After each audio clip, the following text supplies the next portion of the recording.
वहां पे बयान था तो वो कहने लगे यार तुसी उस्ताद कितों लैंदे पढ़ाने से, तो हर जगह पे अपने इलाके के उस्ताद ने यार मेरे कोल पढ़े हुए बच्चे आज तक वापस नहीं आए पढ़ाने से। को साथी किन पढ़ाने दो कहते सी यार असि तो कुट के पढ़िया तो कुट के पढ़ाना है। अब बच्चे उनके पास पढ़ाने के लिए तैयार नहीं है, अपने और सैकड़ों शागिर्द हैं। आपने नाम सुना होगा उस्ताद जी का, माशाल्लाह बड़ी खूबसूरत शख्सियत है। तो उस दिन हंस रहे थे, मजाक मजाक में ये बात कर रहे थे। तो ये एक निजाम चलता है और उसका नुकसान कितना बड़ा हो रहा है। तो आज अगर आपने अपनी औलाद के ऊपर सख्ती से जम जाए, ओ पुत्र तेरी वजह तो मेरी नक कटी गई। हम औलाद को मारते ही इसलिए हैं कि तेरी वजह से मुझे मेरे दोस्त के सामने शर्मिंदा होना पड़ा। यार हो गए, लेकिन औलाद को तो कम से कम उसके सामने शर्मिंदा ना होने दें, फिर औलाद आपकी अपने आप को खड़ा कर देगी। तो मैंने फिर आप दोस्तों से जो गुजारिश कर रहा हूँ ये है कि हमें हमारे माँ बाप ने या उस्तादों ने कुट कुट के मार मार के चलो जो किया अल्हम्दुलिल्लाह हमारे भले के लिए था, लेकिन कम से कम आज की नस्ल को वो चीज नहीं चाहिए जो हम देना चाहते हैं। उन्हें वो चाहिए जो इस वक्त उनके दिमागों में बिठा दिया गया। अब हम लोग क्या करते हैं, अपने बच्चों के दिमागों का कोई खाना खाली छोड़ देते हैं। अब बच्चों को दोस्ती चाहिए होती है कि नहीं चाहिए। अब ये खाना हमने खाली छोड़ दिया, अब बच्चे बाहर दोस्ती लगाएंगे कि नहीं लगाएंगे। बच्चों ने घूमना फिरना है बाहर गली मोहल्ला में, अगर हम उनका हाथ पकड़ के गली मोहल्ला में नहीं लेके जाएंगे तो कोई तो लेके जाएगा, कोई तो लेके जाएगा बच्चों को। और आहिस्ता आहिस्ता फिर हमारे बच्चे बाहर निकल जाते और हम क्या कहते हैं जी साढ़े बच्चे साड़ी सुनते ही नहीं, हमारे बच्चे हमें टाइम नहीं देते। हमने अपने बच्चों को क्या टाइम दिया, हमने अपनी औलाद को कितना वक्त दिया कि हमारी औलाद हमें वक्त दे। और फिर ये पता चलेगा आपको अपने बुढ़ापे में जाने के बाद। आप माशाल्लाह बाप हैं, आप भी तो किसी के बेटे हैं, मुझे आप बताइए आप अपने अब्बा को कितना टाइम देते हैं? घंटा, आधा घंटा, 10 मिनट नहीं दे रहे, हम नहीं देते टाइम। अब होगा क्या, क्या इसका आपको बाद में रिटर्न आपको भुगतना पड़ेगा कि नहीं भुगतना पड़ेगा? भाई 100% भुगतना पड़ेगा। आज आपका जिस्म में ताकत है, जान है, सारा कुछ है, तो हम अपनी औलाद को डांट डपट के अपनी मनवा लेंगे, लेकिन कल को ये औलाद आपकी नहीं सुनेगी। तो इसके लिए आसान क्या है कि आप अपनी औलाद के साथ दोस्ती वाला माहौल बनाएं।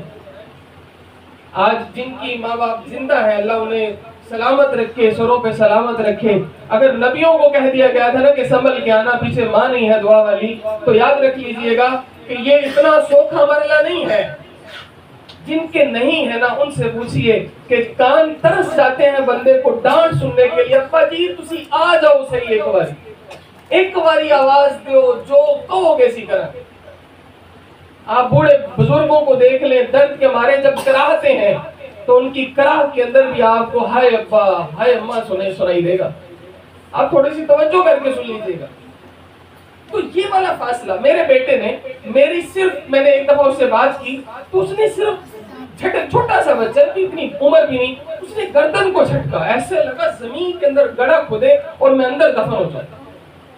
फिर मैंने वहां से सोचा कि यार हम भी तो अपने अब्बा के साथ यही करते थे, हमने भी तो अपने अब्बा जी के साथ यही किया। बुलाते हैं हम तनख्वाह देते हैं, बुलाते हैं तो नागवारी का इजहार करते हैं, बुलाते हैं तवज्जो से बात नहीं सुनते, बुलाते हैं तो पास बैठ के मोबाइल इस्तेमाल कर रहे हैं, बुलाते हैं पास बैठ के उनकी अनसुनी कर देते हैं और करते अपनी ही मर्जी हैं।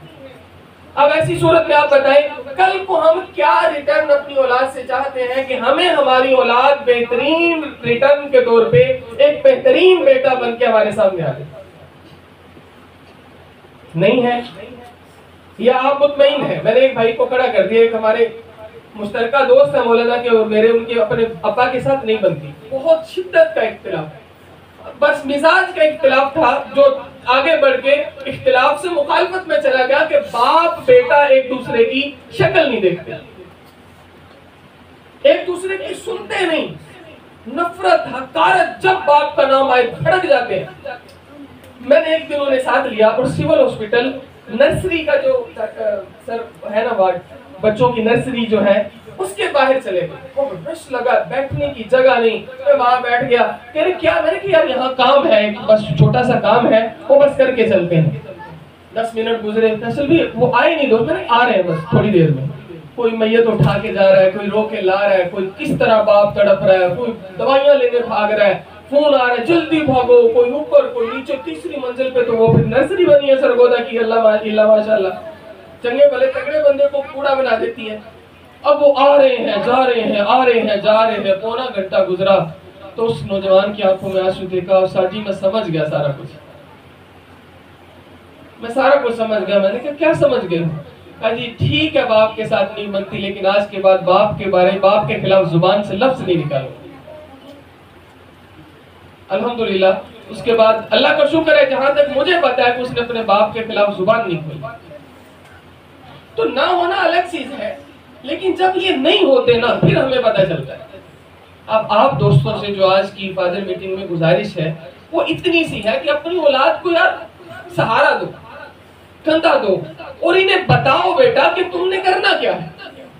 इन्हें अपने साथ चलाने की कोशिश करें, और इन्हें ऐसा चलाएं कि ये डगमगाए ना तो ऊपर से थप्पड़ मार के गिराओ नहीं यार। हम थप्पड़ मार के गिरा देते हैं।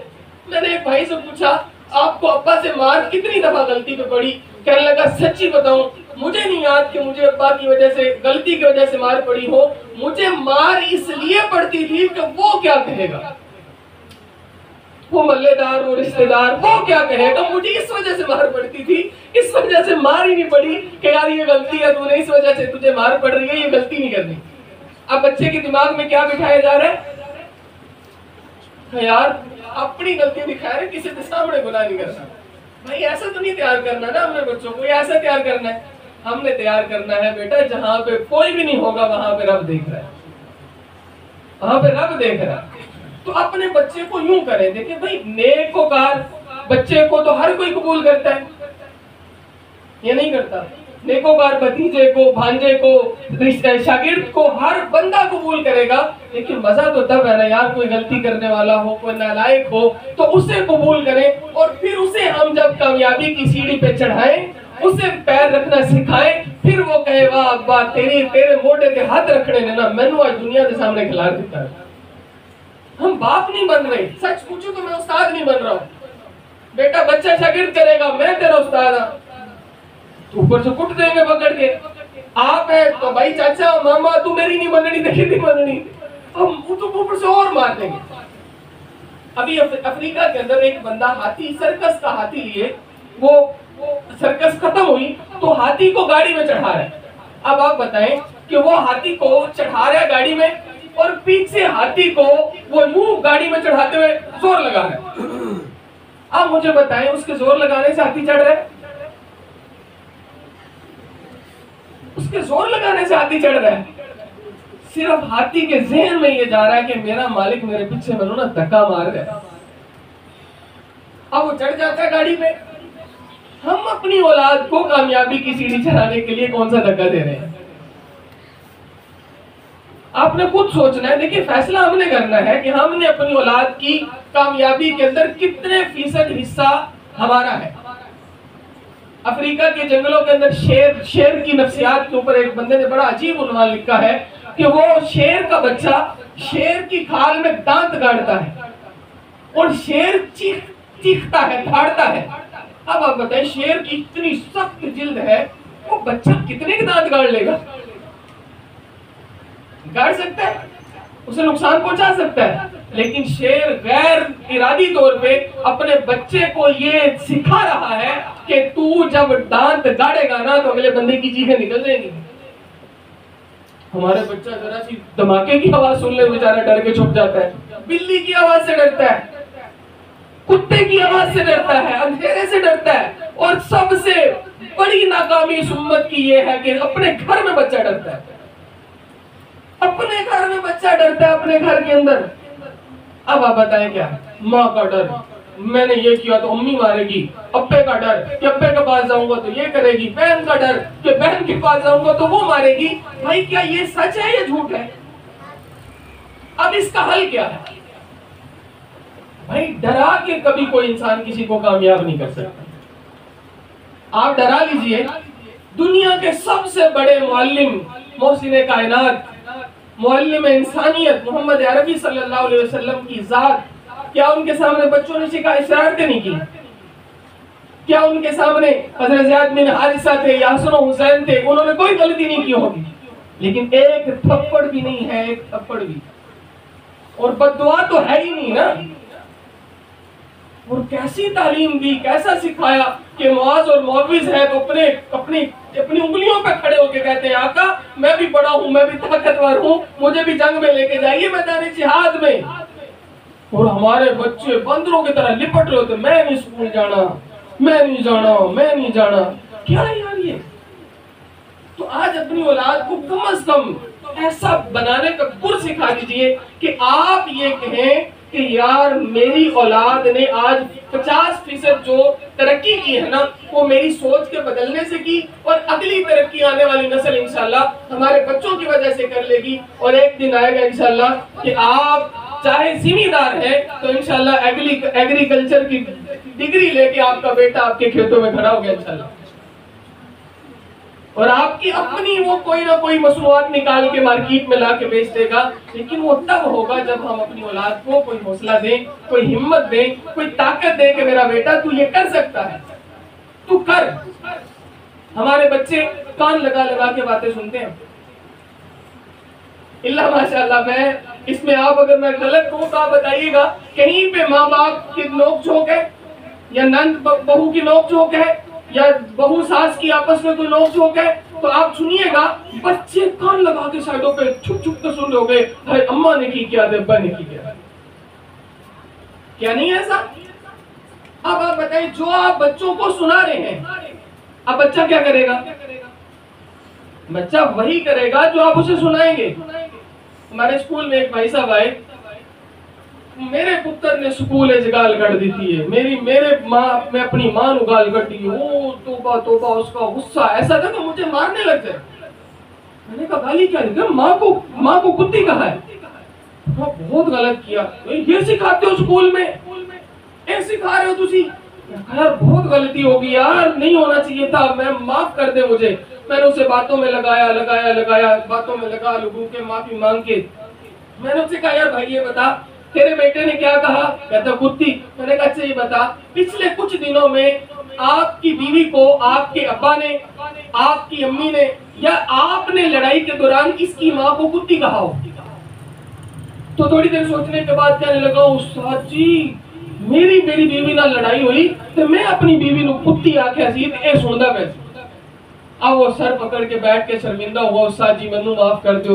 मैं कहा फिर दस हुन मां नु कुत्ती कहना असी ते नहीं सिखाया ना, तुसी आपे सिखा रहे हो। अब इस तरह की चीजें मेरे भाई आप हजरात ने खुद नोट करनी है, अपने जज्बात पे कंट्रोल करना है। अब वो शख्स कहने लगा, आखिरी बात है, कहने लगा उस्ताद जी मैनू दसो मैं की करा? लड़ाई हो गई। मैं ये नहीं कहता हूं कि लड़ाई नहीं होती मियाँ बीवी की, भाई मियाँ बीवी की लड़ाई ही इनकी मोहब्बत का हुस्न है। जिन मियाँ बीवी में लड़ाई नहीं होती, सच कह लूं तो वो बस समझे कि गुजारा कर रहे हैं।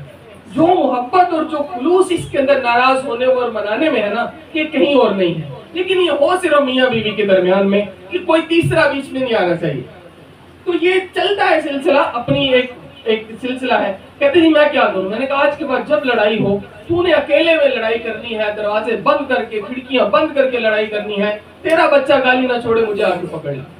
1 महीना नहीं गुजरा, मिठाई का डब्बा उठाया हुआ, भागा उस्ताद जी मिठाई खाओ। मैं की होया? पहले दसते सी क्यों नहीं उस्ताद जी पहले मिठाई खाओ, मुबारक हो। मैं की होया? कहने जी अल्हम्दुलिल्लाह असि हुन लड़ाई होवे ते असी छुप के लड़दियां ते साडी अपनी लड़ाई थोड़ी हो गई है, साडी अपनी लड़ाई घट गई है। लड़ाई घट गई है तो इसी की वजह से अल्हम्दुलिल्लाह बच्चों में और आपस में जो क्लैश बनता था वो भी खत्म हो गया।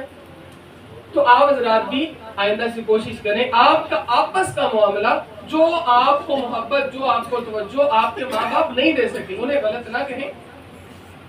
उन्हें जितना पता तो उन्होंने अपनी जिंदगी से बढ़ के हमें दिया, उन्हें गलत बिल्कुल नहीं कहना। लेकिन जो चीज हमें नहीं मिली, हमें माँ बाप से नहीं मिली, और हमें कमी महसूस होती है मियाँ बीवी के बाद कि यार ये चीज हमारे अब्बा जी या अम्मा जी करते तो ये अच्छा था, तो आज के बाद इंशाल्लाह हम अपनी औलाद को वो कमी महसूस नहीं होने देंगे। तो ठीक रहेगा या मामला खत्म हो जाएगा, यही आगे बढ़ेगा? ठीक रहेगा इंशाल्लाह। ये मामला आहिस्ता आहिस्ता खत्म होगा और आपकी औलाद अल्लाह ने चाहा तो कामयाबी की सीढ़ी जरूर चढ़ेगी। हमारा टाइम पूरा हो गया है। आपके सरगोदा में अभी गुज़श्ता दिनों आपको पता है नहर टूटी तो सिटी रोड की दूसरी तरफ सारा पानी था, 6 फुट पानी था।